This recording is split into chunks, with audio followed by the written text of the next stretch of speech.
نحمده ونصلي على رسوله الكريم اما بعد فاعوذ بالله من الشيطان الرجيم براءة من الله ورسوله إلى الذين عاهدتم من المشركين فسيحوا في الأرض 4 أشهر واعلموا أنكم غير معجز الله وأن الله مخزي الكافرين صدق الله العظيم رب اشرح لي صدري ويسر لي امري واحلل عقدة من لساني يفقهوا قولي اللهم ربنا الهمنا رشدنا واعذنا من شرور انفسنا اللهم ارنا الحق حقا وارزقنا اتباعه وارنا الباطل باطلا وارزقنا اجتنابه اللهم طهر قلوبنا من النفاق واعمالنا من الرياء آمین یا رب العالمین۔ اب ہم اللہ کے نام سے سورہ توبہ کا آغاز کر رہے ہیں۔ یہ سورہ مبارکہ تجزیے کے اعتبار سے قرآن حکیم کی مشکل ترین سورت ہے۔ اس میں کئی خطبات ہیں جو مختلف مواقع پر نازل ہوئے ہیں، اور چونکہ قرآن مجید میں یہ چیز محفوظ نہیں ہے کہ کون سا خطبہ کس وقت نازل ہوا، اس کے حوالے سے بڑی تحقیق کی ضرورت ہوتی ہے، اور جن لوگوں نے اتنی تکلیف گوارا نہیں کی ہے وہ بہت سے مغالطوں میں وہ خود بھی مبتلا ہوئے ہیں اور دوسروں کو بھی مبتلا کیا ہے۔ بہرحال پہلی بات تو یہ سمجھیے کہ یہ سورہ مبارکہ 2 بڑے بڑے حصوں پر مشتمل ہے۔ پہلا حصہ پہلے 5 رکوعوں پر مشتمل ہے اور دوسرا حصہ 11 رکوعوں پر مشتمل ہے۔ فلسفہ دین اور فلسفہ رسالت کے اعتبار سے ان دونوں حصوں کے مابین فرق یہ ہے کہ نبی اکرم صلی اللہ علیہ وسلم کی بعثت ہوئی تھی براہ راست بعثت، جن میں سے آپ خود تھے۔ یہ بعثت خصوصی ہے، بعثت خاصہ ہے کہ جو مشرکین عرب کی طرف ہے، بنی اسماعیل کی طرف ہے۔ ایک آپ کی بعثت عمومی ہے پوری نوع انسانی کی طرف۔ آپ 2 بعثتوں کے ساتھ مبعوث فرمائے گئے۔ آپ کی جو بعثت خصوصی ہے الی اہل العرب، بنی اسماعیل، مشرکین عرب، کیونکہ آپ انہی میں سے تھے اور انہی کی زبان میں آپ نے آخری اتمام حجت کر دیا، لہذا ان کے ضمن میں اللہ تعالیٰ کا جو قدیم قانون ہے رسولوں کے بارے میں کہ اگر کوئی قوم جس کی طرف رسول بھیجا جائے اور وہ اتمام حجت کر دے اور پھر بھی وہ قوم تسلیم نہ کرے تو اس قوم کو ہلاک کر دیا جاتا تھا، عذاب استیصال۔ تو اس قوم کے حق میں تو یہ آخری فیصلہ جو ہے اللہ تعالیٰ کا اسی قانون کے تحت نافذ ہوا۔ اس آخری فیصلے کا جو معاملہ ہے وہ ہے جو پہلے 5 رکوعوں میں آیا ہے۔ یہ حضور صلی اللہ علیہ وسلم کی بعثت خصوصی سے متعلق ہے اہل عرب کی طرف۔ البتہ چونکہ آپ کی بعثت عمومی ہے پوری نوع انسانی کے لیے، آپ نے جزیرہ نما عرب میں دین کو غالب کر دیا، قائم کر دیا۔ بعثت خصوصی کا تو گویا کہ آخری مقصد آخری درجے میں مکمل ہو گیا، لیکن یہ بعثت عمومی کے کام کا آپ نے آغاز فرمایا ہے صلح حدیبیہ کے بعد۔ آپ نے 7 ہجری تک کوئی مبلغ، کوئی داعی کہیں باہر نہیں بھیجا، جب تک کہ جزیرہ نما عرب میں اس حد تک کامیابی نہیں ہو گئی کہ قریش نے آپ کو تسلیم کر لیا اور آپ کے ساتھ صلح کی، تو جس کو کہ اللہ تعالیٰ نے انا فتحنا لک فتحا مبینا قرار دیا ہے، اس وقت تک آپ نے اپنی پوری توجہ، آپ نے پورا وقت، اپنی ساری صلاحیتیں، اپنی قوتیں مرکوز رکھی ہیں جزیرہ نما عرب کے اندر۔ البتہ جب اس حد تک کام پورا ہو گیا سن 7 میں، سن 6 میں صلح حدیبیہ ہوئی ہے، تو اس کے بعد آپ نے نامہ بر بھیجے، اپنے خطوط بھیجے، قیصر کے نام بھیجا، کسریٰ کے نام بھیجا، مقوقس کے نام بھیجا، نجاشی بھی اب جو اس وقت تھا، وہ نجاشی جو ایمان لائے تھے فوت ہو چکے تھے، ان کی تو غائبانہ نماز جنازہ بھی حضور نے پڑھائی تھی۔ اب جو نجاشی تھے وہ مسلمان نہیں تھے، ان کے پاس بھی خط گیا۔ ان خطوط کے نتیجے میں سلطنت روما سے ایک ٹکراؤ شروع ہو گیا۔ غزوہ موتا ہوا اور اس کے بعد غزوہ تبوک۔ یہ جو 2 غزوات ہیں ان کا تعلق حضور کی بعثت عمومی سے ہے کہ اب بیرون ملک عرب آپ کی دعوت کا اور آپ کی اقامت دین کی جد و جہد کا دائرہ وسیع ہو رہا ہے۔ تو 11 رکوع سورہ مبارکہ کے اس سے بحث کر رہے ہیں۔ وہ غزوہ تبوک کے گرد ہیں۔ ان میں سے 4 رکوع وہ ہیں کہ جو غزوہ تبوک کے لیے ذہنی تیاری کے لیے، اور اس کے بعد کچھ آیات وہ ہیں کہ جو تبوک جاتے ہوئے اور تبوک سے واپسی پر نازل ہوئی، اور کچھ حصہ وہ ہے جو تبوک سے واپس آ کر نازل ہوا۔ وہ تو ہیں 11 رکوع جو 6 سے شروع ہو کر 16 تک جائیں گے مسلسل۔ البتہ پہلے 5 رکوع وہ ہیں کہ جن میں اندرون جزیرہ نمائے عرب، اندرون ملک آپ کے جو مشن تھا اس کی تکمیل کا جو آخری مرحلہ تھا اس کا اعلان ہو رہا ہے۔ اب یہ جو 5 رکوع ہیں ان میں بھی ایک عجیب تقسیم ہے۔ ان میں 2 رکوع وہ ہیں کہ جو سن 8 ہجری میں فتح مکہ سے قبل نازل ہوئے، ان میں تیار کیا گیا ہے مسلمانوں کو فتح مکہ کے لیے کہ وہ نکلیں، اور ساری رد و قدا ہو رہی ہے کچھ لوگوں کی طرف سے، کچھ منافقین کی طرف سے، کچھ سادہ دل مسلمانوں کی طرف سے، نیک دل مسلمانوں کی طرف سے، کچھ ایسے لوگوں کی طرف سے کہ جن کے وہاں رشتہ دار ہیں کہ اب اگر جنگ ہوگی اور جا کر ہم حملہ کریں گے مکے پر تو اس سے یہ ہے کہ ان رشتہ داروں کو بھی غضب پہنچے گا۔ کچھ ایسے مسلمان تھے جن کی فیملیز وہاں تھیں اور انہیں اندیشہ تھا کہ وہ کہیں جب یہ چکی پیسے گی تو کہیں گندم کے ساتھ گھن بھی نہ پس جائے۔ تو ایک رد و قضا ہے جو ان 2 رکوعوں میں آپ کو ملے گی کہ جو نازل ہوئے ہیں سن 8 میں فتح مکہ سے قبل، اور 3 رکوع وہ ہیں کہ جو نازل ہوئے ہیں سن 9 میں ذی قعدہ کے بعد۔ اور یہ جب کہ فتح مکہ ہو چکا، اس سال حضور نے حج نہیں کیا، پھر اگلے سال آپ نے بھی دوبارہ حج نہیں کیا، لیکن آپ نے ایک قافلہ بھیج دیا تھا کہ وہ جائے، اور اس کے امیر کی حیثیت سے حضرت ابوبکر صدیق رضی اللہ تعالی عنہ تھے امیر الحج۔ لیکن جب وہ قافلہ روانہ ہو چکا تھا ذی قعدہ سن 9 میں، تو پھر وہ آیات نازل ہوئیں کہ جو 3 رکوعوں پر مشتمل ہیں، جن میں آخری اعلان کیا گیا ہے کہ اب آئندہ یہاں کوئی عرب، کوئی مشرک حج کے لیے نہیں آئے گا۔ سن 9 کا حج وہ مشترک تھا، اس میں اہل ایمان بھی تھے اور اہل شرک بھی تھے، مشرکین مکہ بھی تھے، ان کو بھی اجازت تھی۔ اور وہاں اعلان کیا گیا کہ آئندہ مشرکین کے ساتھ اللہ کا کوئی معاہدہ نہیں ہے، اور ایک مہلت دی جا رہی ہے اتنے وقت معین کی، اس کے اندر یا تو وہ اسلام لے آئیں اور یا ان کا قتل عام ہو جائے گا۔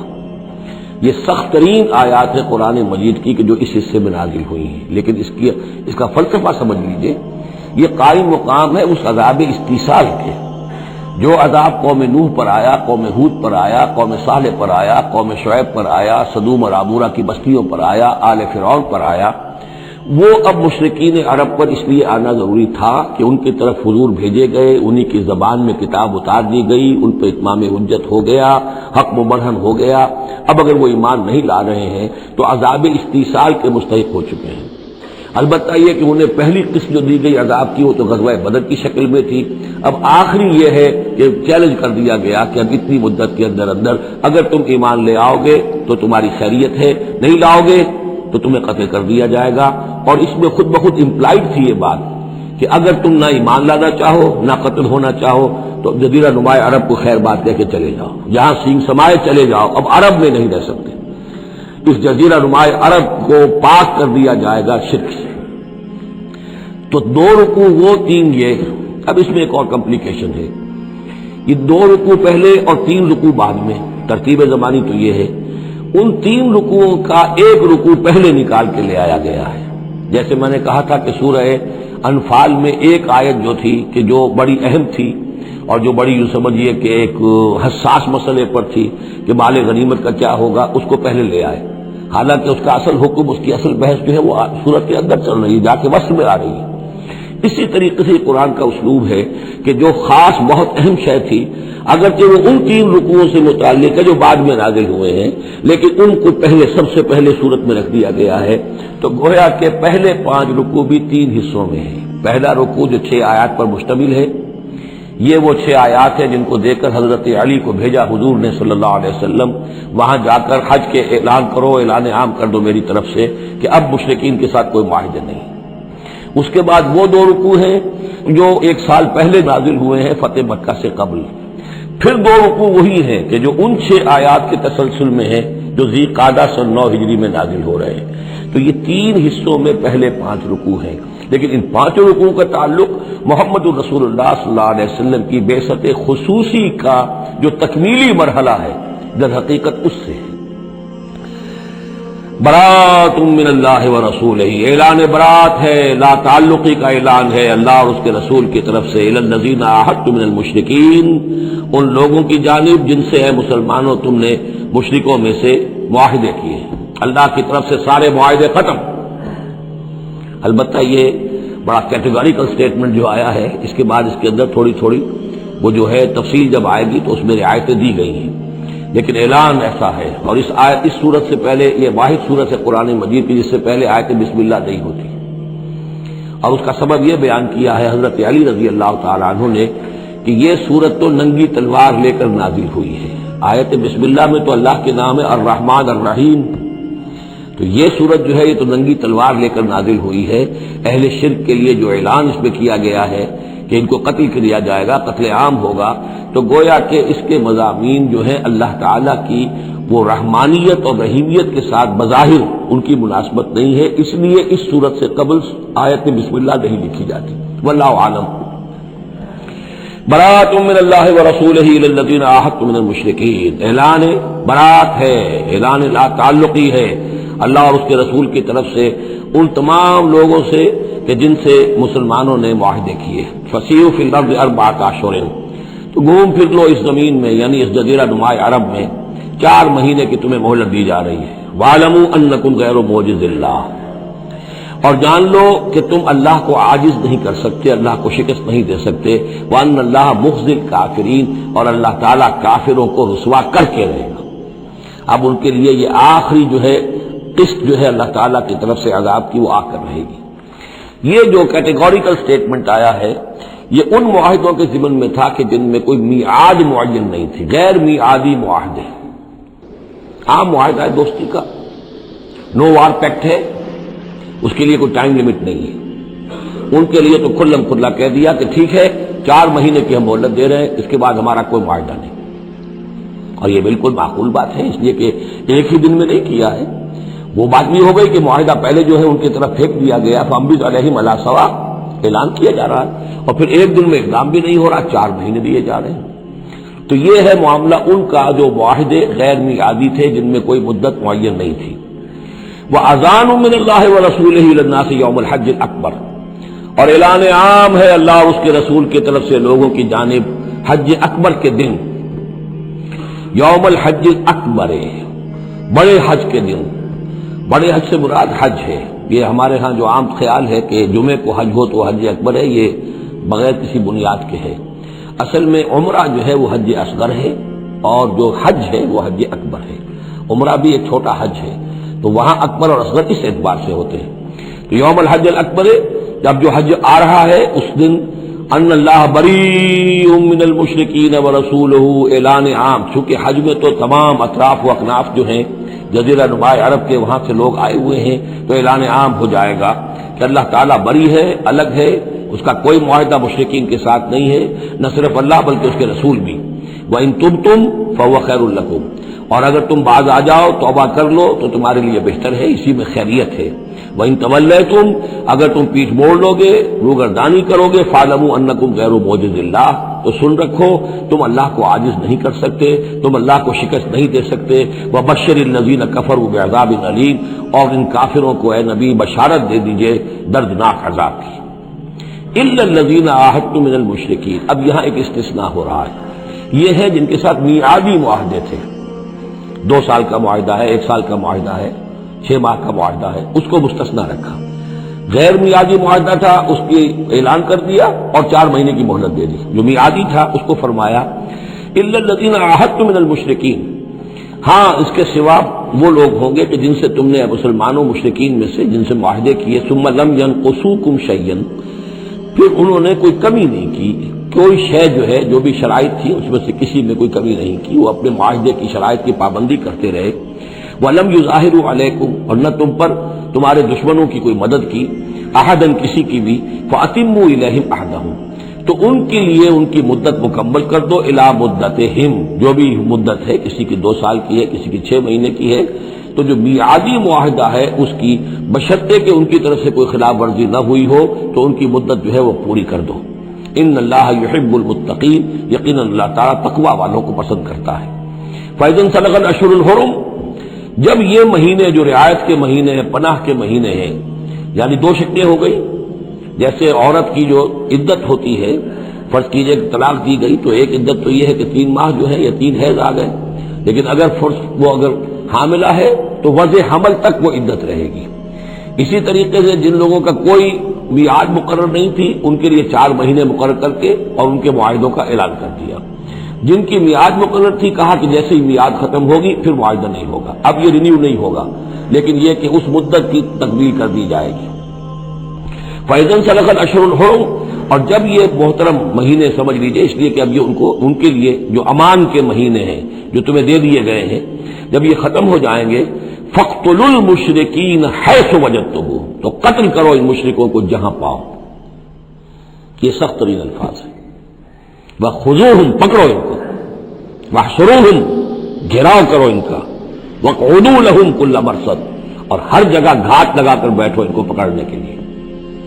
یہ آخری ہے جو گویا کہ ان کی رسوائی، اب ظاہر بات ہے یہ آیات پڑھ کر سنائی گئی، مشرکین موجود تھے، اس سے بڑی رسوائی اور کیا ہوگی؟ کس انداز میں اب انہیں چیلنج کیا جا رہا ہے؟ یہ رسوائی، واللہ مخزی الکافرین، اللہ ان کافروں کو رسوا کر کے رہے گا۔ حضرت علی کو بھیجا گیا اس لیے کہ قافلہ روانہ ہو چکا تھا، پھر یہ آیتیں اتری ہیں 6، تو ان آیتوں کو دیکھ کر حضور نے بھیجا کہ علی جاؤ اور میرے نمائندے کی حیثیت سے حج کے اجتماع میں تم اعلان کرو، اس لیے کہ عرب کا رواج یہ تھا کہ کسی بڑی شخصیت کی طرف سے اتنا بڑا اعلان وہ کوئی اس کا قریبی عزیز کر سکتا تھا۔ تو وہ قافلہ حج جو ہے کہیں پڑاؤ پر تھا، درمیان میں حضرت علی پہنچے، امیر تھے حضرت ابوبکر رضی اللہ تعالی عنہ۔ تو جب حضرت علی وہاں پہنچے ہیں تو پہلا سوال کیا حضرت ابوبکر نے، امیر او مامور، آپ امیر بنا کر بھیجے گئے یا مامور؟ اگر تو مجھے معذور کر کے آپ کو امیر بنا کر بھیجا ہے حضور نے تو آپ یہاں بیٹھیے، میں ادھر بیٹھوں گا، لیکن اٹ مسٹ بی نون ہو از ہو، اور اگر آپ مامور ہیں میں ہی امیر ہوں تو بھی ٹھیک ہے، لیکن معلوم ہونا چاہیے۔ یہ نظم کا معاملہ ہے دین کے اندر، جماعتی زندگی، اور مسلمانوں کا حال یہ ہو گیا کہ سب سے زیادہ غیر منظم قوم دنیا میں مسلمانوں کی۔ یہاں یہ کہ آتے ہی پہلی بات یہ ہو رہی ہے امیرون اور مامورون، بات طے ہو جانی چاہیے، آپ امیر ہو کر آئے ہیں تو میں چارج دیتا ہوں آپ کو، اور معمور ہے تو مجھے معلوم ہونا چاہیے۔ ان کا معمور، میں معمور ہی بنا کے بھیجا گیا ہوں، امیر الحج آپ ہی ہیں۔ البتہ ان آیات کا اعلان میں کروں گا حضور کی طرف سے حج کے اجتماع میں، اس میں یہ اعلان ہو رہا ہے۔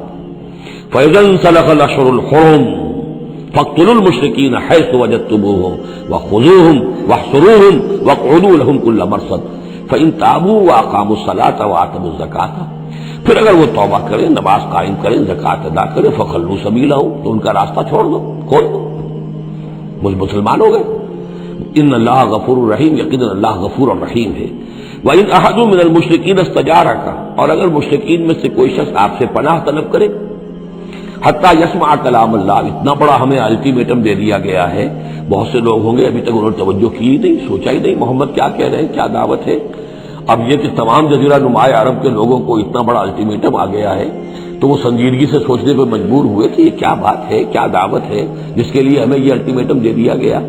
تو اگر ان میں سے کوئی آپ سے امن مانگے، امان مانگے، پناہ طلب کرے تاکہ وہ آپ کے پاس آ کر اللہ کا کلام سنے، حتیٰ یسمع کلام اللہ، یہ آج میں نے کوٹ کی تھی تعارف قرآن میں کہ قرآن اللہ کا کلام ہے، وہ اس حوالے سے حتیٰ یسمع کلام اللہ، یہاں تک کہ وہ آپ کے پاس آئیں، اللہ کا کلام سنیں، ثم ابلغہ مامنا، پھر انہیں ان کی امن کی جگہ پر پہنچا دیں۔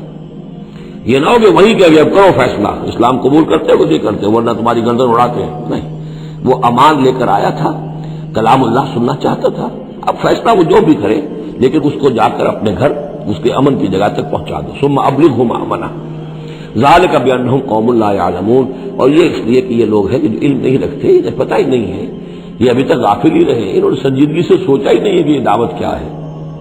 یہ 6 آیات جو ہیں ان کا سلسلہ اب جڑے گا چوتھے رکوع کے ساتھ جا کر۔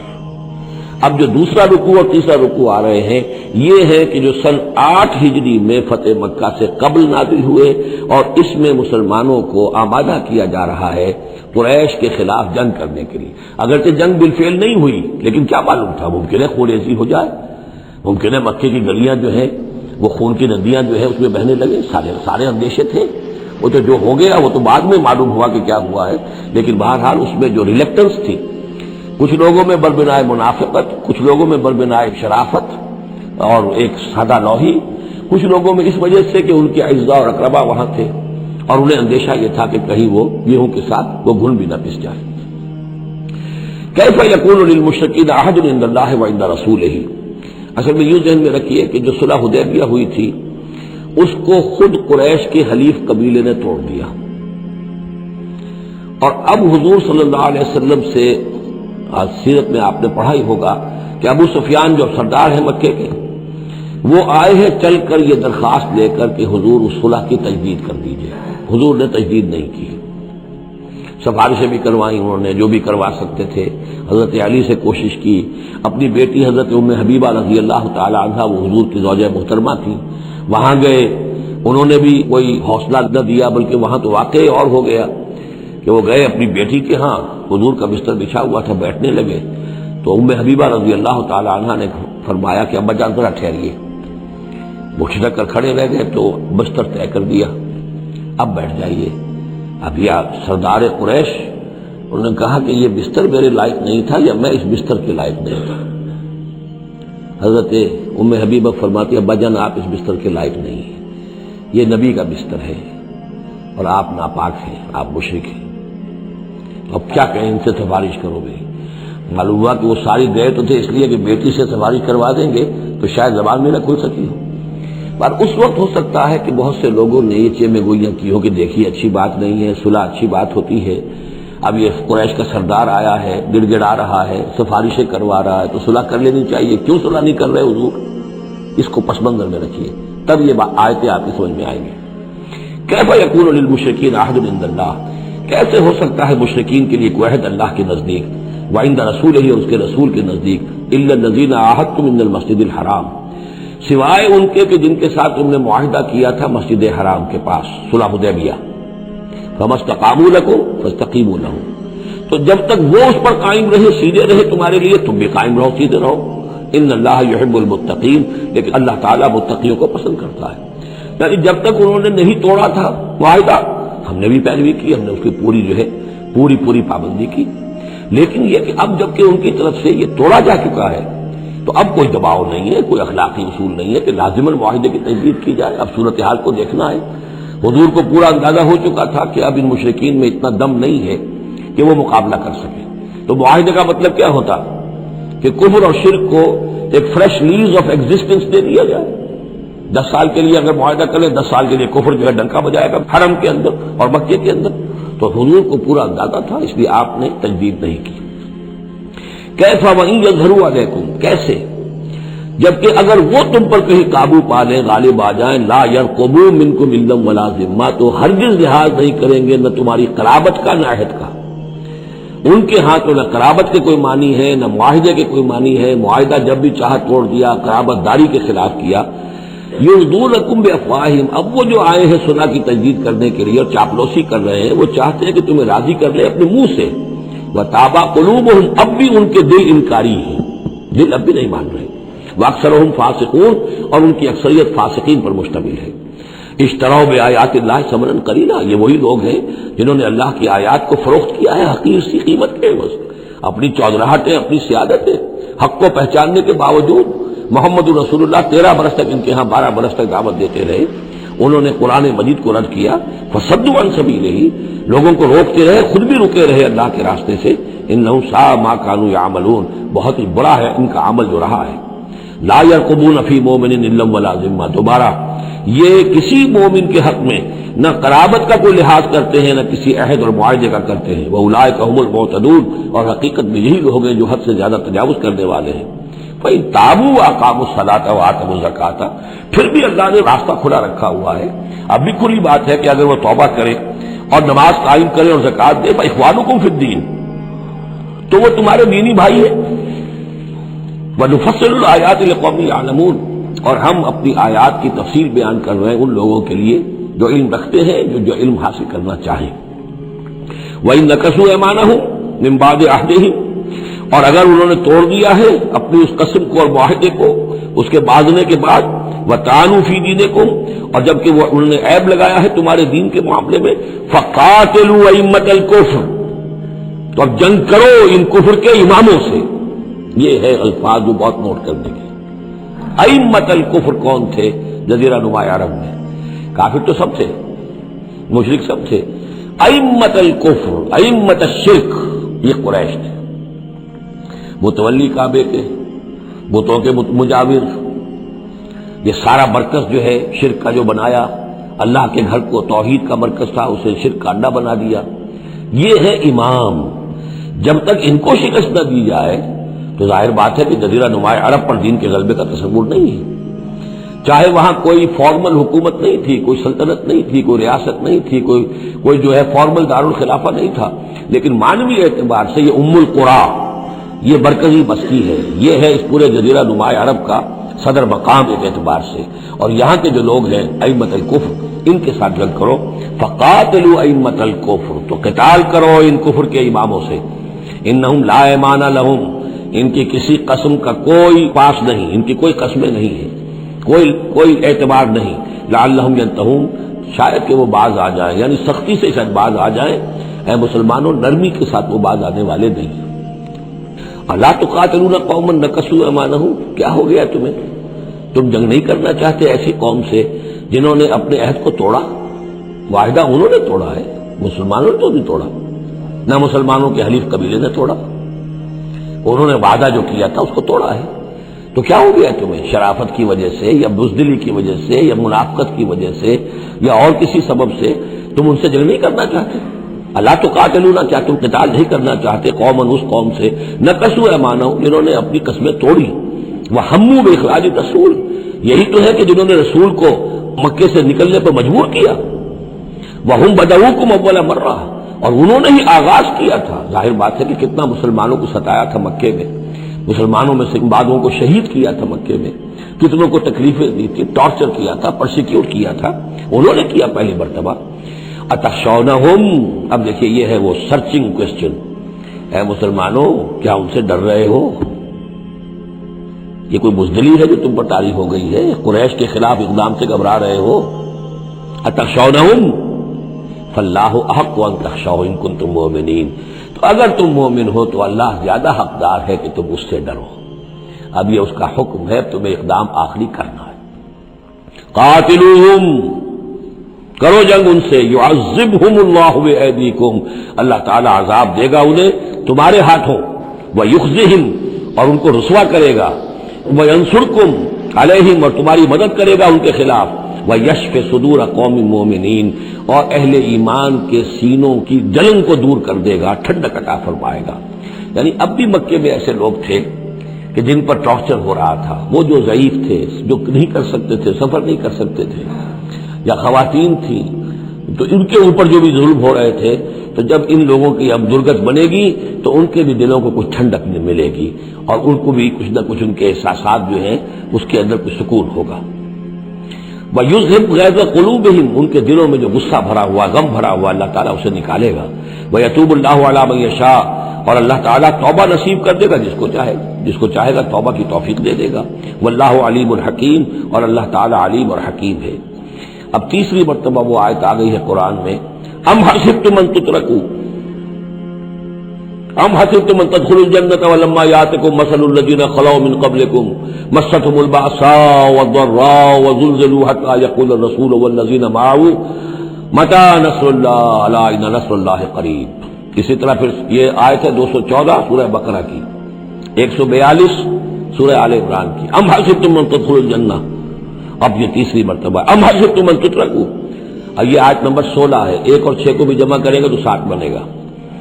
ام حسبتم ان تترکوا، تم چھوڑ دیے جاؤ گے، ولما یعلم اللہ الذین جاہدوا منکم، ابھی تو اللہ نے دیکھا ہی نہیں کون ہے تم میں سے حقیقت میں جہاد کرنے والے۔ دوسری قوموں کے خلاف جہاد کرنا اور تھا، اب اپنی قوم کے خلاف جہاد کرنے کے لیے جانا، ظاہر بات ہے کہ اس کے اندر ایک اور اضافی امتحان ہے جو اللہ تمہارا لینا چاہتا ہے۔ وَلَمْ يَتَّخِذُوا مِن دُونِ اللَّهِ وَلَا رَسُولِهِ وَلَا الْمُؤْمِنِينَ وَلِيجًا، اور دیکھ لینا چاہتا ہے اللہ کہ کون ہے وہ لوگ کہ جو اللہ کے سوا اور اس کے رسول کے سوا اور اہل ایمان کے سوا کسی کے ساتھ دلی تعلق، دلی محبت اور دلی رازداری کا کوئی تعلق نہیں رکھتے۔ یہ رشتے جب تک کٹیں گے نہیں ایمان کی تلوار سے، اس وقت تک تمہارا خلوص جو ہے اللہ کے ساتھ اور دین کے ساتھ وہ کیسے ثابت ہوگا؟ واللہ خبیر بما تعملون، اور جو کچھ تم کر رہے ہو اللہ اس سے باخبر ہے۔ ما کان للمشرکین ان یعمروا مساجد اللہ، ان مشرکوں کا تو یہ حق نہیں ہے کہ وہ آباد کریں اللہ کے گھروں کو۔ یہ مسجد ہے، اللہ کا گھر ہے، یہ بیت اللہ ہے، یہ مشرکین اس کے متولی بنے بیٹھے ہیں، ان کا کوئی حق نہیں ہے۔ یہ توحید کا مرکز ہے بیت اللہ۔ ما کان للمشرکین، نہیں ان کا یہ حق، ان یعمروا مساجد اللہ، یہ متولی بنے بیٹھے ہوئے ہیں اس کے، شاہدین علی انفسہم بالکفر، اپنے اوپر کفر کی گواہی دیتے ہوئے، یعنی اعلانیہ کافر ہیں، مشرک ہیں، اور پھر وہ بیت اللہ کے متولی بنے ہوئے۔ اولئک حبطت اعمالہم، ان کے سارے اعمال حبط ہو گئے، یعنی حاجیوں کی خدمت کر دی، پانی پلا دیا، یہ کر دیا، وہ کر دیا، ان کی کوئی حیثیت اللہ کی نگاہ میں نہیں ہے۔ ان کے جو شرک ہے اور کفر ہے اس نے ان کے تمام اعمال حبط کر دیے۔ وفی النار ہم خالدون، اور آگ ہی میں وہ رہیں گے ہمیشہ ہمیشہ۔ انما یعمر مساجد اللہ من آمن باللہ والیوم الآخر، مسجدیں اللہ کی مسجدوں کو آباد کرنا تو ان کا حق ہے جو ایمان لائے اللہ پر اور یوم آخر پر، واقام الصلاۃ، کا نماز قائم کرے، وآت الزکوٰۃ، اور زکوٰۃ ادا کرے، ولم یخش الا اللہ، اور نہ ڈرے کسی سے سوائے اللہ کے۔ فعسى اولئک ان یکونوا من المہتدین، تو ایسے لوگ ہیں کہ جو جن کے بارے میں توقع ہے کہ وہ راہ یاب ہوں گے اور منزل مراد تک پہنچ جائیں گے۔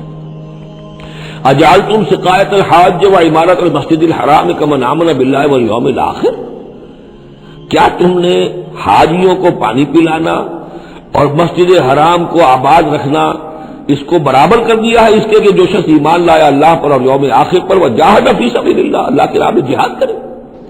یہ مشرکین مکہ، مشرکین قریش جو کیا کرتے ہیں، ان کا یہی کریڈٹ ان کا کیا ہے کہ بیت اللہ کو آباد رکھا ہوا ہے، حاجی آ رہے ہیں تو ان کی خدمت کر رہے ہیں، انہیں دودھ پانی پلا رہے ہیں، تو بس یہ تو کیا یہ چیزیں برابر ہو گئی ان کے کہ جو ایمان لائے اللہ پر اور یوم آخر پر اور جنہوں نے جہاد کیا اللہ کی راہ میں؟ لا یستوون عند اللہ، یہ دونوں برابر نہیں اللہ کے نزدیک۔ واللہ لا یہدی القوم الظالمین، اور اللہ ایسے ظالموں کو ہدایت نہیں دیتا۔ الذین آمنوا وہاجروا وجاہدوا فی سبیل اللہ باموالہم وانفسہم، وہ لوگ جو ایمان لائے، جنہوں نے ہجرت کی پھر جہاد کیا اللہ کی راہ میں اپنے مالوں سے اور اپنی جانوں سے، اعظم درجۃ عند اللہ، ان کا بہت بلند و بالا اور بہت عظیم رتبہ ہے اللہ کے نزدیک۔ واولئک هم الفائزون، اور حقیقت میں وہی ہیں کامیاب ہونے والے۔ یبشرهم ربهم برحمۃ منہ ورضوان، انہیں بشارت دیتا ہے ان کا رب اپنی رحمت، خاص اپنے خزانہ فضل سے رحمت کی، ورضوان، اور رضامندی کی، وجنات لہم فیہا نعیم مقیم، اور ان باغات کی کہ جن کے اندر بہت ہمیشہ رہنے والی نعمتیں ہوں گی، خالدین فیہا ابدا، جن میں وہ رہیں گے ہمیشہ ہمیش۔ ان اللہ عندہ اجر عظیم، یقیناً اللہ تعالیٰ ہی کے پاس بہت بڑا اجر ہے۔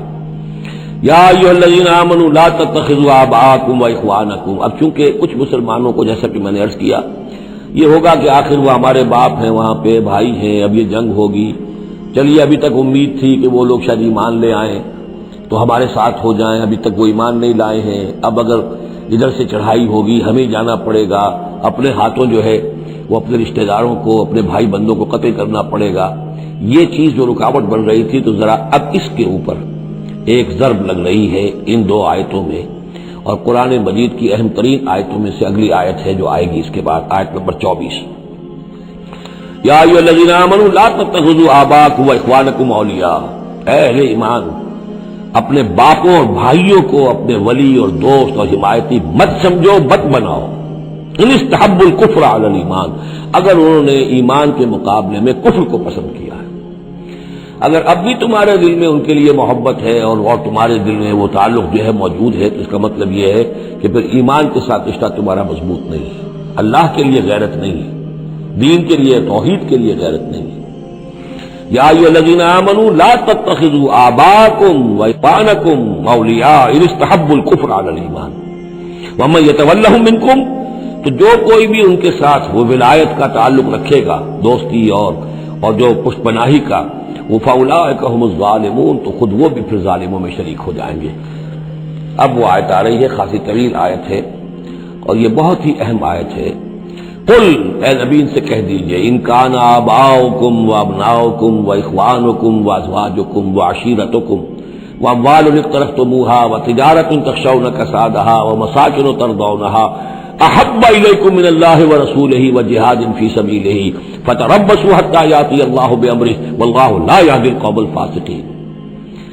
اے نبی ان سے کہہ دیجئے اگر ہو تمہیں تمہارے باپ اور تمہارے بیٹے اور تمہارے بھائی اور تمہاری بیویاں یا بیویوں کے لیے شوہر اور تمہاری برادری رشتہ دار اور وہ مال جو تم نے بہت محنت سے کمائے ہیں جمع کیے ہیں، وہ تجارت جس کے مندے کا تمہیں خطرہ رہتا ہے، ڈرتے رہتے ہو، اور وہ حویلیاں اور وہ محل جو تم نے بنائے ہیں تمہیں بہت پسند ہیں، مساکن ترضونہا، اگر یہ 8 چیزیں محبوب تر ہیں، احب الیکم، ان 8 کی محبت زیادہ ہے تمہارے دلوں میں، من اللہ ورسولہ وجہاد فی سبیلہ، اللہ کی محبت، رسول کی محبت، اللہ کی راہ میں جہاد کی محبت۔ اگر یہ 3 محبتیں کم ہیں وہ زیادہ ہیں، فتربصوا، تو جاؤ انتظار کرو، دفع ہو جاؤ، فتربصوا، جاؤ انتظار کرو، حتی یاتی اللہ بامرہ، یہاں تک کہ اللہ اپنا فیصلہ سنا دے، واللہ لا یہدی القوم الفاسقین، اللہ ایسے فاسقوں کو راہیاب نہیں کرتا۔ بہت سخت آیت ہے، بہت اہم آیت ہے، بڑی کیٹیگوریکل ہے۔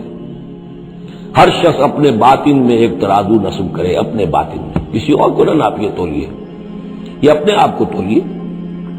بل الانسان علی نفسہ بصیرہ، انسان اپنے آپ سے خوب واقف ہے۔ ایک میں ڈالیے پلڑے کے اندر یہ 8 محبتیں، باپوں کی محبت، بیٹوں کی، بھائیوں کی، بیویوں کی یا شوہروں کی، اسپاؤسز کی، یا اس کے بعد رشتہ داروں کی، اور 3 شکلیں ہیں مال کی، وہ مال جو جمع کیا ہے، اور وہ تجارت جو بڑی محنت سے جمائی ہے، اس کا مندے کا اندیشہ رہتا ہے، اور وہ گھر بنائے ہیں، محل بنائے ہیں، کوٹھیاں بنائی ہیں، ولاز بنائے ہیں، بڑے ان کو سجایا ہے، ڈیکوریٹ کیا ہے۔ اگر ان 8 چیزوں کی محبت تمہارے دل میں زیادہ ہے، اللہ کی محبت، اس کے رسول کی محبت، اللہ کی راہ میں جہاد کی محبت سے، یہاں یہ تیسری چیز ہے کانکریٹ۔ پہلی 2 تو آپ کہہ سکتے ہیں میرے دل میں بڑی محبت ہے، آپ کو کیا پتہ، ٹھیک ہے بھائی، ہو سکتا ہے ٹنوں محبت ہو اللہ کی آپ کے دل میں، اور رسول کا بھی عشق ہو سکتا ہے کہ ٹنوں ہو آپ کے دل میں، لیکن تیسری محبت تو نظر آ جائے گی، اللہ کی راہ میں جہاد کی محبت کتنی ہے۔ اگر یہ 3 محبتیں ہلکی ہیں، وہ پڑنا بھاری ہے، فتربصوا حتی یاتی اللہ بامرہ، تو جاؤ انتظار کرو یہاں تک کہ اللہ اپنا فیصلہ سنا دے، اور اللہ ایسے فاسقوں کو، ایسے ناہنجاروں کو، ایسے سرکشوں کو اللہ تعالی ہدایت نہیں دیتا۔ یہ سیلف اسسمنٹ سکیم ہے، ہر شخص خود اپنا جائزہ لے، کہاں کھڑا ہے، اس کی allocation of time, allocation of energies, اپنی صلاحیتیں کہاں لگا رہا ہے، کہاں کھپا رہا ہے، کس کام میں لگا رہا ہے۔ اسی کو پھر علامہ اقبال نے ایک شعر میں جمع کر دیا ہے، یہ مال و دولت دنیا، یہ رشتہ و پیوند، بتان وہم و گما، لا الہ الا اللہ۔ مال و دولت دنیا کی 3 شکلیں، دولت جیسے بھی ہو، ایسٹس ہو، بینک بیلنس ہو، سٹاکس ہو، جو بھی ہو، یہ مال و دولت دنیا۔ نمبر 2 جائیداد ہے، نمبر 3 بزنس ہے یا کیریئر ہے، پروفیشن ہے، اور رشتہ و پیوند جو سب سے قریبی ہو سکتے ہیں، باپ، بیٹا، بھائی اور اسپاؤس، اور جو بھی اور رشتہ دار ہیں۔ یہ مال و دولت دنیا، یہ رشتہ و پیوند، بتان وہم و گما، یہ صرف بت ہیں، ہمارے اپنے وہم کے، توہم کے، ان کی کوئی حقیقت نہیں۔ بتان وہم و گما، لا الہ الا اللہ۔ اگر لا الہ الا اللہ کی شمشیر سے ان بتوں کو آپ توڑ نہیں دیں گے، اور جب تک ٹھیک ہے، حق ہے ان کا، بیوی کا حق ہے، اولاد کا حق ہے، ان لنفسک علیک حقا، لیکن وہ تابع رہے، ان 3 چیزوں کے تابع رہے، تب تک ٹھیک ہے۔ اور اگر ان 3 چیزوں سے وہ اوپر چلا گیا، کوئی بھی ایک بھی، بس وہ توحید ختم ہے، اب وہ شرک ہے۔ لقد نصرکم اللہ فی مواطن کثیرۃ ویوم حنین، اور اے مسلمانوں تمہاری اللہ نے مدد کی بہت سے مواقع پر، اور خاص طور پر یوم حنین۔ اب ظاہر بات ہے کہ یہ حصہ وہ ہے جو نازل ہو رہا ہے، جو کہ جب ہم کون سے رکوع میں پہنچ گئے، 4تھے رکوع میں پہنچ گئے، تو 4تھا اور 5واں پھر وہ ہے جو ذی قعدہ سن 9 میں نازل ہو رہا ہے۔ تیسرا رکوع جہاں ختم ہوا، وہ 2 رکوع ختم ہو گئے کہ جو جو قریش پر حملے کے ضمن میں اور مکے کی طرف اقدام کے ضمن میں جو رد و قدا ہو رہی تھی، اور وہ فتح مکہ سے پہلے نازل ہوئے سن 8 ہجری میں، رمضان سے قبل۔ اب یہ پھر وہی سلسلہ جڑ گیا جو 6 آیتیں ہم پہلے پڑھائے ہیں ذی قعدہ سن 9 ہجری میں جو نازل ہوئی اسی کے ساتھ۔ اب ظاہر بات ہے کہ اس وقت جو ہے غزوہ حنین بھی ہو چکا تھا۔ لقد نصرکم اللہ فی مواطن کثیرۃ، اللہ نے تمہاری مدد کی ہے مسلمانوں بہت سے مواقع پر، ویوم حنین، حنین کے دن بھی کی، اذ اعجبتکم کثرتکم، جبکہ تمہیں اپنی کثرت پر ناز ہو گیا تھا۔ اب یہ بھی یہ نہ سمجھیے کہ سب مسلمانوں کو ہو گیا تھا۔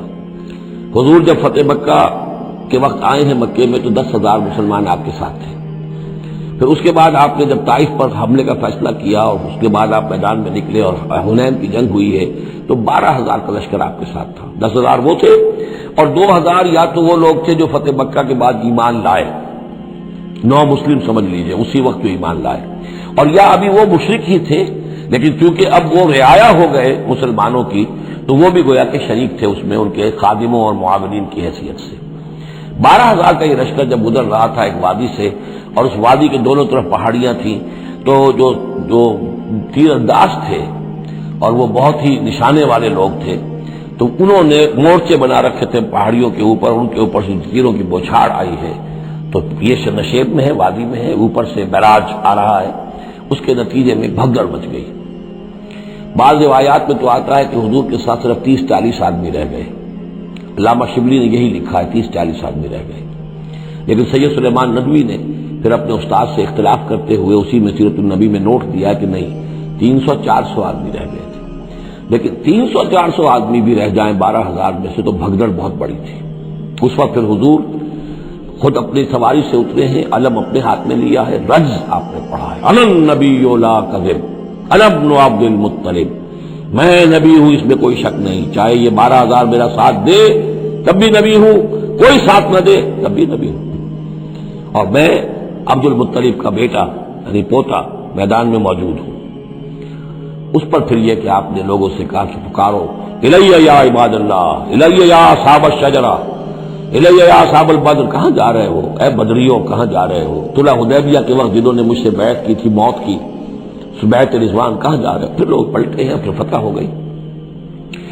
اذ اعجبتکم کثرتکم، جبکہ تمہیں اپنی کثرت پر ناز ہو گیا تھا، فلم تغن عنکم شیئا، تو وہ کثرت تمہیں کچھ نہ بچا سکی، کچھ کام نہ آ سکی تمہارے، وضاقت علیکم الارض بما رحبت، اور تم پر زمین اپنی پوری فراخی کے باوجود تنگ آ گئی، تنگ پڑ گئی، تنگ ہو گئی، ثم ولیتم مدبرین، اور پھر تم پیچ موڑ کر بھاگے، ثم انزل اللہ سکینتہ علی رسولہ، پھر اللہ نے نازل فرمایا اپنی طرف سے سکون اور تسکین اپنے رسول پر، وعلی المؤمنین، اور اہل ایمان پر، وانزل جنودا لم تروها، اور اس وقت بھی اللہ نے ایسے لشکر بھی اتارے جنہیں تم نے نہیں دیکھا، وعذب الذین کفروا، اور عذاب دیا کافروں کو، وذالک جزاء الکافرین، اور یقیناً یہ کافروں کا بدلہ یہی ہے۔ ثم یتوب اللہ من بعد ذلک علی من یشاء، پھر اس کے بعد بھی اللہ تعالیٰ توبہ نصیب فرما دے گا اپنے بندوں میں سے جس کو چاہے گا، اللہ غفور اور رحیم ہے۔ یا ایھا الذین آمنوا انما المشرکون نجس فلا یقربوا المسجد الحرام بعد عامهم ھذا، اہل ایمان یہ مشرک ناپاک ہیں، پلید ہیں، تو اب یہ اس سال کے بعد مسجد حرام کے قریب نہ پھٹکنے پائیں۔ سن 9 کا حج جو ہے کھلا تھا مشرکین کے لیے بھی اور اہل ایمان بھی گئے، حضرت ابوبکر کی زیر عمارت قافلہ حج مدینے سے گیا، حضور نہیں گئے، اسی میں اعلان یہ بھی کر دیا گیا اب آئندہ سال سے کوئی مشرک قریب نہیں آ سکے گا، نہ بیت اللہ کے، بیت الحرام کے، نہ حج کے لیے آ سکے گا۔ لا یقرب المسجد الحرام بعد عامهم ھذا، اس سال کے بعد اب وہ قریب نہ پھٹکے مسجد حرام کے۔ وَإِنْ خِفْتُمْ عَيْلَةً، اب اندازہ ہوا ہوگا کہ یہ تو آتے تھے لوگ تو ہماری آمدنی ہوتی تھی، حاجی آتے تھے، قربانیاں کرتے تھے، کچھ اور نظریں چڑھاتے تھے، چڑھاوے چڑھاتے تھے تو ہماری آمدنی ہوتی تھی۔ وَإِنْ خِفْتُمْ عَيْلَةً، اگر تمہیں فقر کا اندیشہ ہو، فَسَوْفَ يُغْنِيكُمُ اللَّهُ مِنْ فَضْلِهِ، تو ان قریب اللہ تعالیٰ تمہیں غنی کر دے گا اپنے فضل سے انشاء، اگر وہ چاہے گا۔ ان اللہ علیم الحکیم، یعنی اتنی آئیں گی غنیمتیں تمہارے پاس کہ تم سے سنبھالی نہیں جائیں گی۔ حضور کے انتقال کے بعد چند سال کے اندر سلطنت فارس اور سلطنت روما اور وہاں سے جو سیلاب آیا ہے مال غنیمت کا، تو حضور نے تو یہی فرمایا تھا کہ مسلمانوں اس دنیا سے جاتے ہوئے آپ نے فرمایا تھا کہ مجھے تم پر فقر کا اندیشہ نہیں ہے، مجھے تو اندیشہ اب یہ ہے کہ تم پر دولت کے انبار آ جائیں گے تمہارے قدموں میں، اور پھر تم اس دولت کی وجہ سے ایک دوسرے کی گردنیں مارو گے۔ ان اللہ علیم الحکیم قاتل الذین لا یؤمنون باللہ ولا بالیوم الآخر ولا یحرمون ما حرم اللہ ورسولہ ولا یدینون دین الحق من الذین اوتوا الکتاب حتی یعطوا الجزیۃ عن ید وہم صاغرون۔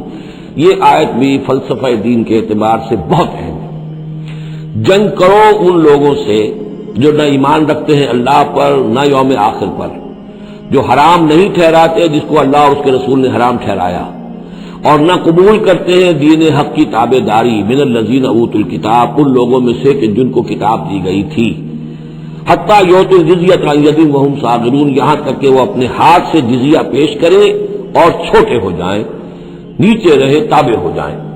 یہ فرق ہے جو کیا گیا ہے۔ مشرکین عرب کے لیے تو کوئی آپشن نہیں تھا، یا ایمان لاؤ یا گردن مار دی جائے گی، اس لیے کہ ان میں سے تھے حضور صلی اللہ علیہ وسلم، ان پر اتمام حجت بدرجہ آخر ہو گیا۔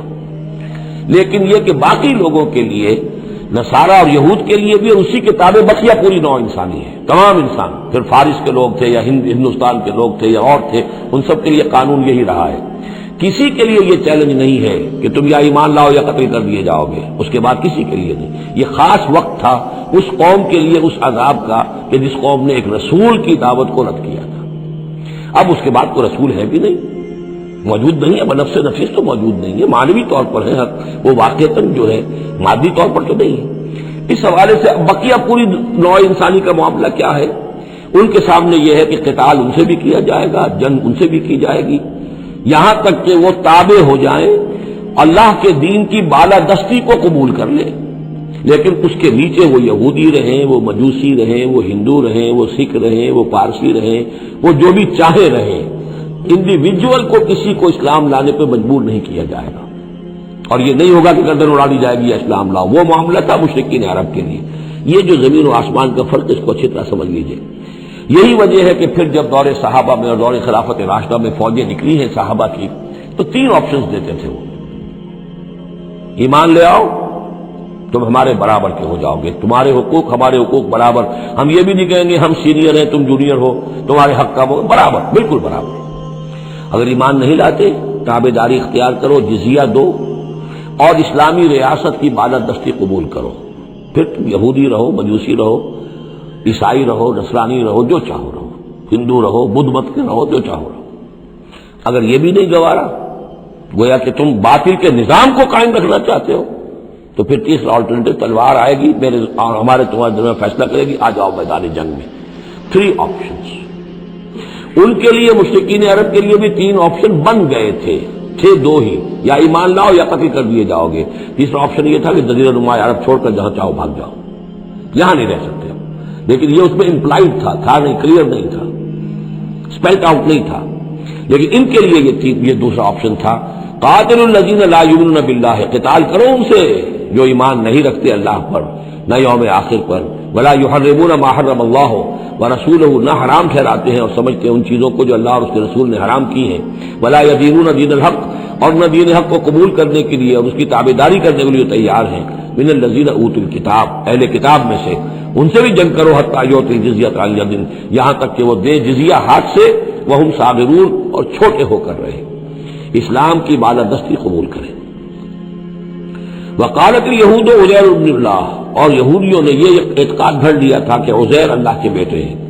وقالت النصارى المسیح ابن اللہ، اور نصارہ نے یہ عقیدہ گھڑ لیا کہ مسیح اللہ کے بیٹے ہیں۔ ذالک قولہم بافواہہم، یہ ان کے منہ سے باتیں ہیں جو نکلی ہیں، ان کی کوئی حقیقت نہیں ہے۔ یظاہرون قول الذین کفروا من قبل، یہ ریس کر رہے ہیں، نقل کر رہے ہیں ان لوگوں کی باتوں کی کہ جو ان سے پہلے جنہوں نے کفر کیا تھا۔ یہ میں اشارہ کر چکا تھا کہ متھرائزم یہ ایک مذہب تھا پرانا، اور خاص طور پر مصر اس کا بہت بڑا مرکز تھا۔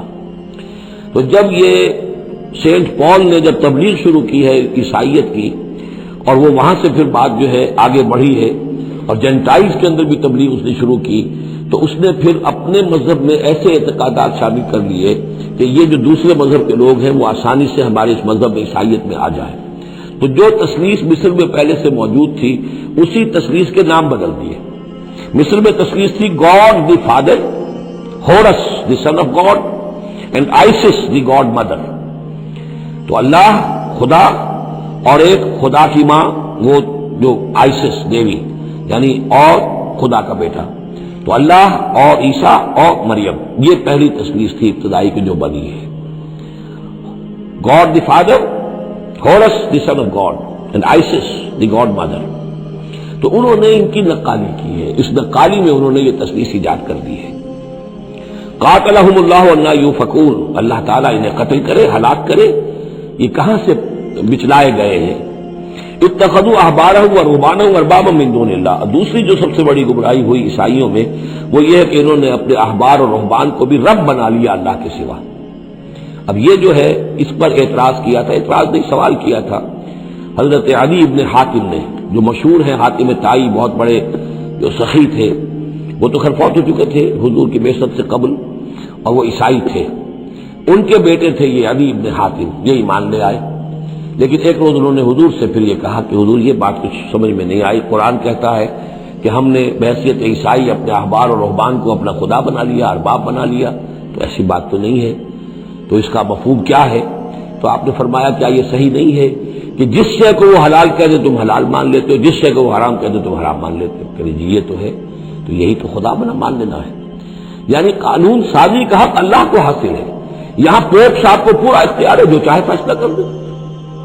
تو 2000 سال تک تو حضرت مسیح کو سولی دینے کا الزام یہودیوں پر رہا. اب آ کر اچانک انہوں نے ایک ڈیکری، ایک فرمان کے ذریعے سے بری کر دیا. تاریخ کو بدل دیں، حرام کو حلال کر دیں، حلال کو حرام کر دیں. یہی ہمارے ہاں بھی ایک پوپ ہوتے ہیں. یہ جو ہمارے یہاں اسماعیلی ہیں، ان کا جو امام حاضر ہے وہ معصوم ہے، اور وہ جس چیز کو چاہے حلال کر دے، جس چیز کو چاہے حرام کر دے. انہوں نے بھی شریعت ثابت کی ہوئی ہے، اسماعیلیوں پر شریعت نہیں ہے. ایک اسماعیلی وہ ہے جو ہنزا وغیرہ میں رہتے ہیں، ان کے ہاں شریعت ہے. یہ پرانے اسماعیلی ہیں کہ جو باہر سے آ کر یہاں پر آباد ہوئے تھے. ایک یہ گجرات کے علاقے میں آ کر جب اسماعیلیوں نے اپنی تبلیغ کی ہے تو انہوں نے وہی کیا جو سینٹ پال نے کیا تھا، شریعت ثابت کر دی. اور جو ہندوؤں کا عقیدہ تھا اس کے اندر 9 اوتار تھے، 9 اوتار آ چکے ہیں دنیا میں اللہ کے. ان کا کہ حضرت علی 10ویں اوتار ہیں، 10م اوتار. وہ 10م اوتار ان کے عقیدے میں شامل ہو گیا. اور جو ان کا امام حاضر ہے اسے پورا اختیار حاصل ہے، شریعت کی جس چیز کو چاہے منسوخ کر دے، جو چیز چاہے حرام قرار دے دے، جو چیز چاہے حلال قرار دے. یہ ہے دین. تو اتخذوا احبارهم ورهبانهم، تو یہ تو گویا کہ خدا ہی بنا لیا، یہ اختیار تو خدا ہی ہے. اربابا من دون اللہ، انہوں نے اللہ کے سوا ان کو بھی رب بنا لیا ہے. والمسیح ابن مریم، اور مسیح ابن مریم کو تو پوچھتے ہیں. وما امروا الا ليعبدوا الها واحدا، انہیں نہیں حکم دیا گیا تھا مگر اس بات کا کہ وہ پوجے صرف ایک الہ کو. لا الہ الا ہوا، نہیں ہے کوئی معبود اس کے سوا. سبحانہ عما یشرکون، وہ پاک ہے اس سے کہ جو شرک یہ کر رہے ہیں. یریدون ان یطفئوا نور اللہ بافواہہم، یہ چاہتے ہیں کہ اللہ کے نور کو بجھا دیں اپنے منہ کی پھونکوں سے. وَيَأْبَى اللَّهُ إِلَّا أَن يُتِمَّ نُورَهُ وَلَوْ كَرِهَ الْكَافِرُونَ، اور اللہ کو ہرگز منظور نہیں ہے مگر یہ کہ وہ اپنے نور کا اتمام فرما کر رہے، چاہے یہ کافروں کو کتنا ہی ناگوار ہو. هُوَ الَّذِي أَرْسَلَ رَسُولَهُ بِالْهُدَىٰ وَدِينِ الْحَقِّ لِيُظْهِرَهُ عَلَى الدِّينِ كُلِّهِ، وہی تو ہے جس نے بھیجا ہے اپنے رسول کو صلی اللہ علیہ وسلم الہدا اور دین حق دے کر، تاکہ غالب کرے اسے کل کے کل دین پر، کل نظام زندگی پر. وَلَوْ كَرِهَ الْمُشْرِكُونَ، خواہ یہ مشرکوں کو کتنا ہی ناگوار ہو. کیونکہ یہاں آ کر حضور کے مشن کے آخری درجے میں تکمیل ہو رہی ہے، تو یہاں کلیئرلی اب اس کو انیشیٹ کر دیا گیا. وہ جو میں نے عرض کیا تھا کہ ایک ہے رسالت کا بنیادی مقصد، تبشیر ہے، انذار ہے، تذکیر ہے، دعوت ہے، تبلیغ ہے. وما نرسل المرسلین الا مبشرین ومنذرین، وہ بنیادی مقصد بھی حضور کی بعثت کا ہے. لیکن حضور کا ایک امتیازی مقصد ہے، تکمیل رسالت کا جو مظہر ہے وہ ہے کہ دین کو غالب کرنا بالفعل. یہ جوڑا جو 2 آیتوں کا ہے یہ بالکل اسی ترتیب کے ساتھ یہ جوڑا سورہ صف میں بھی آیا ہے. دوسری آیت تو جو کی تو ہے، شوشے کا فرق نہیں. هو الذی ارسل رسولہ بالہدی ودین الحق لیظہرہ علی الدین کلہ ولو کرہ المشرکون. اس پر تو 24 صفحے کا میرا ایک مقالہ ہے جو لکھا ہوا ہے، جو میری کتاب ہے نبی اکرم صلی اللہ علیہ وسلم کا مقصد بعثت. صرف اس ایک آیت پر 24 صفحے کا مقالہ ہے. اور میں مطمئن ہوں، اللہ کا شکر ہے کہ اس آیت کا حق اللہ تعالیٰ نے میرے ذریعے سے پورا کروا دیا ہے. اس میں کسی اعتبار سے، اس لیے کہ لوگ اس میں سے اپنے لیے راستے نکالتے ہیں، چور دروازے. یہ تو جی اللہ غالب کرنے والا ہے، کوئی انسان غالب کرنے والے تھوڑا ہی ہیں. اور یہ ہے اور وہ ہے، اس لیے کہ جو آدمی کام چور ہے، چاہتا ہے کسی طریقے سے کوئی راہ فرار ہو، بھاگنے کا کوئی راستہ مل جائے، لیکن آپ اگر اس کو پڑھیں گے تو معلوم ہوگا کوئی راستہ فرار کا نہیں ہے۔ ہر جو بھی ممکن ہو سکتی ہے نحوی اعتبار سے، جو امکان ہو، سب کو میں نے لے کر اور ثابت کر دیا ہے کہ اس میں کہیں فرار کا راستہ نہیں۔ البتہ پہلی آیت میں تھوڑا سا فرق ہے، وہ آیت جو ہے وہاں ہے یریدون لیطفئوا، یہاں ہے ان یطفئوا، بس اتنا فرق ہے۔ بافواہہم یریدون لیطفئوا نور اللہ بافواہہم، یریدون ان یطفئوا نور اللہ بافواہہم، وہاں ہے واللہ متم نورہ ولو کرہ الکافرون، یہاں ہے ویابی اللہ الا ان یتم نورہ ولو کرہ الکافرون۔ یہ تو چاہتے ہیں کہ اپنے منہ کی پھونکوں سے، تو جس کو کہ پھر مولانا ظفر علی خان نے خوب اس کی تعبیر کی ہے، نور خدا ہے کفر کی حرکت پہ خندہ زن، پھونکوں سے یہ چراغ بجھایا نہ جائے گا۔ تو یہ جو چاہتے ہیں کہ اپنی منہ کی پھونکوں سے، اور اس میں ایک طرح کا طنز ہے، یہودی چونکہ سامنے آ کر مقابلہ نہیں کر رہے تھے تو یہ ایسے تھا کہ منہ کی پھونکوں سے بجھانا چاہ رہے ہیں، صرف سازشیں ہیں ان کی، اور جو بھی یہ کر رہے ہیں کبھی سامنے آ کر انہوں نے جنگ نہیں کی۔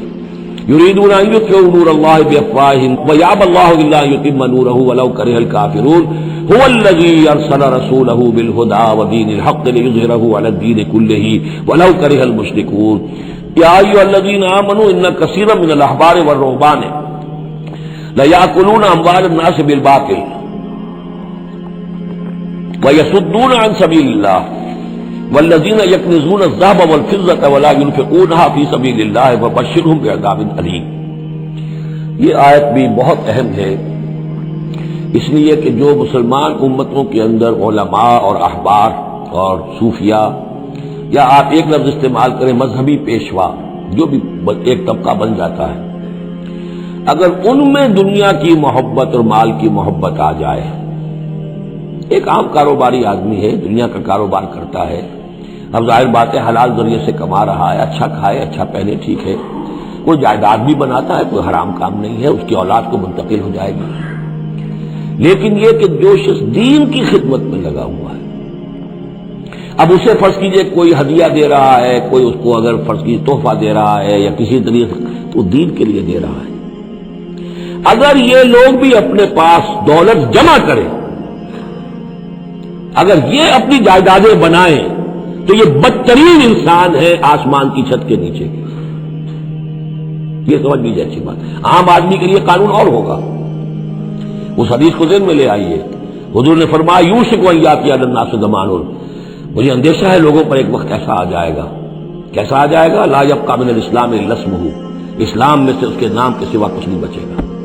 ولا یبقى من القرآن الا رسمہ، قرآن میں سے اس کے رسم الخط کے سوا کچھ نہیں بچے گا۔ مساجدہم عامرۃ، ان کی مسجدیں آباد بہت ہوں گی، شاندار ہوں گی، وہی خراب من الہدی، ہدایت سے خالی ہوں گی۔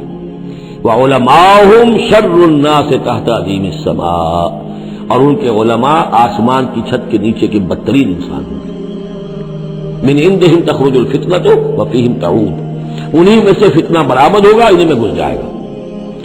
تو یا ایھا الذین آمنوا، اہل ایمان، ان کثیر من الاحبار والرہبان، یقیناً بہت سے علماء اور درویش، لیاکلون اموال الناس بالباطل، وہ لوگوں کے مال ہڑپ کرتے ہیں باطل طریقے سے، ویصدون عن سبیل اللہ، اور وہ روکتے ہیں لوگوں کو اللہ کے راستے سے، والذین، اور کوئی نئی دعوت اٹھی ہے، کوئی اللہ کا بندہ جو ہے لوگوں کو دین کی طرف بلا رہا ہے، یہ اپنی مسندیں جب خطرے میں دیکھتے ہیں تو نہیں چاہیں گے کہ ہمارے عقیدت مند جو ہے وہ کسی بھی ایسی دعوت کی طرف رخ کریں اور متوجہ ہو جائیں۔ ان کی جائیدادیں بن رہی ہیں، بڑے بڑے ایسٹس بنا رہے ہیں، جب مرتے ہیں تو چھوڑ کر جائیدادیں جاتے ہیں، ان کی اولادوں کے پھر آپس میں مقدمے ہوتے ہیں، جھگڑے ہوتے ہیں۔ فرمایا والذین یکنزون الذهب والفضة، اور وہ لوگ کہ جو دفینے بناتے ہیں، جمع کرتے ہیں اپنے پاس سونا اور چاندی، ولا ينفقونها فی سبیل اللہ، اور وہ خرچ نہیں کرتے اس کو اللہ کی راہ میں، فبشرهم بعذاب علیم، تو ان کو بشارت دے دیجیے عذاب علیم کی، دردناک عذاب کی۔ بارک اللہ لی ولکم فی القرآن العظیم ونفعنی وإیاکم بالآیات والذکر الحکیم۔